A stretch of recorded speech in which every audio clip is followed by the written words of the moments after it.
Olá, pessoal. Nessa aula nós vamos discutir sobre grandezas e medidas.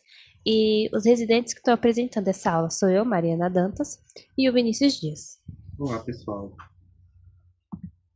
Então, como vocês sabem, né, a gente faz as aulas acompanhando aí o material do Aprender Sempre, né, a apostila de vocês. E essa aula ela está na sequência de atividades 2 dessa apostila.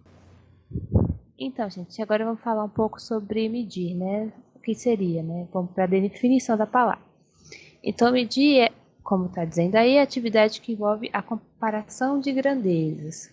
De mesma natureza, como assim? Né? No sentido de, se eu estou trabalhando com comprimentos, eu vou relacionar com comprimentos. Se eu estou trabalhando com áreas, relaciono com áreas. E vice-versa. Se eu quero saber quantas vezes uma garrafa de 500 ml é menor do que uma garrafa de 2 litros. Eu estou trabalhando, estou fazendo uma relação aí, uma comparação entre dois tipos de coisas que têm de mesma grandeza, de mesma natureza. Que natureza é essa? A capacidade. É isso que a gente está tratando aqui. Então, a gente sempre vai tratar de fazer esse tipo de medida, de comparação de grandezas, sempre de mesma natureza, que é se eu estou trabalhando com áreas, eu vou comparar área com área, capacidade com capacidade, e assim por diante. Então, quando a gente faz essas comparações, a gente verifica quantas vezes uma grandeza, que é isso que a gente acabou de falar, é maior ou menor que uma outra coisa dessa que também está na mesma grandeza, que foi como esse exemplo da garrafa. Que tipo de coisas que a gente pode medir no nosso dia a dia, né? A gente pode medir hora, né, que é uma medida de tempo. A gente pode medir temperatura, velocidade, comprimento e algumas outras. Nós também temos outras grandezas que a gente pode medir que a gente não vê agora no ensino fundamental. A matemática, ela, se a gente pensar, ela nasceu da necessidade do ser humano de contar e medir. Então, as medidas são tão antigas quanto a contagem. E como a gente acabou de ver, né, a medida está presente no nosso dia a dia. Então, na hora, no tempo, na temperatura, entre várias outras coisas. Mas se a gente voltar um pouco na história, a gente vai ver que antigamente cada povo utilizava um sistema de unidade de medida diferente.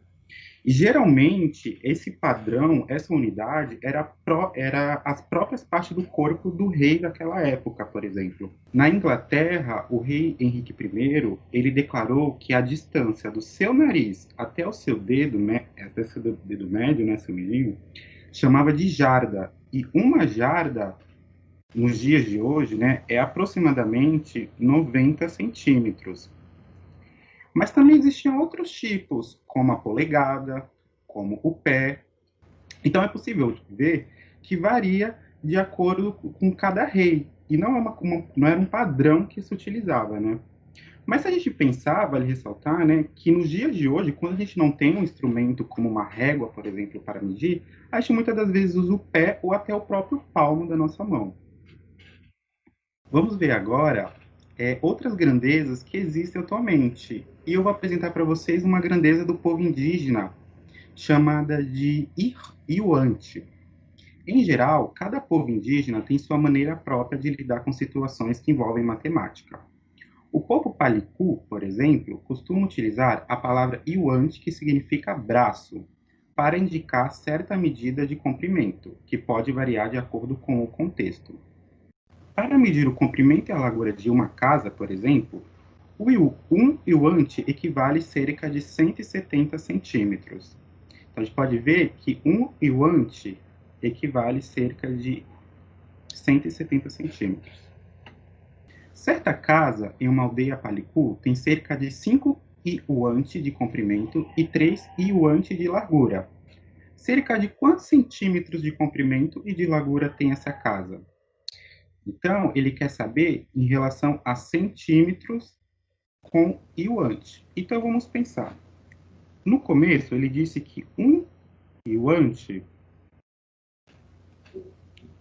equivale a cerca de 170 centímetros. 5 iuante tem quantos centímetros, né? quantos centímetros é? Se a gente perceber, ó, de 1 para 5, ele vai multiplicar por 5, o que é proporcional. Então, 170 centímetros multiplicado por 5 é aproximadamente 850 centímetros. Essa daqui, claro, né, é o comprimento da casa. Agora vamos ver a largura. A largura a gente pode usar a mesma ideia. 1 e o ante é igual a 170 centímetros. A largura é 3 e o ante. Se você perceber, multiplicou por 3. Então, basta multiplicar 170 por 3, que dá 510 centímetros. Então, de largura, temos 510 centímetros. E essa é uma grandeza da aldeia Palicu, por exemplo. Bom, atualmente a gente trabalha com padrões, né, para universalizar as medidas, né? Então, a medida que a gente usa aqui é a mesma que vão estar sendo utilizadas em outros países, né? É um sistema que a gente chama IOSI, o Sistema Internacional de Unidades, que ele já foi proposto aí, então, em 1960, para que tenha essa questão de que possa se trabalhar com medidas que sejam reconhecidas em vários lugares, para que não haja problemas, né? Para facilitar essa questão das medidas. Então, nesse padrão desse Sistema Internacional de Medidas de Unidades, nós temos o metro, que é como padrão de comprimento, o quilograma, como padrão de massa, e os segundos como padrão de tempo. Então, o que a gente pode utilizar então como instrumento, né, de medida?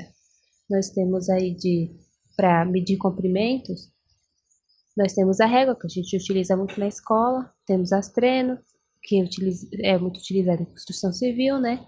E o paquímetro, que ele também serve para medir, só que ele fornece uma precisão maior, ele é mais preciso para fazer para medições.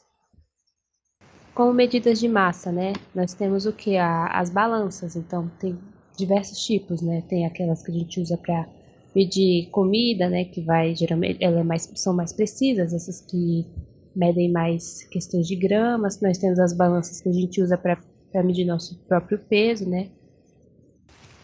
E também temos alguns instrumentos para medir o tempo, como são conhecidos por vocês. O relógio, seja ele analógico ou digital, e também a ampulheta, que é um pouco mais antiga, mas também ela serve como instrumento de medição de tempo.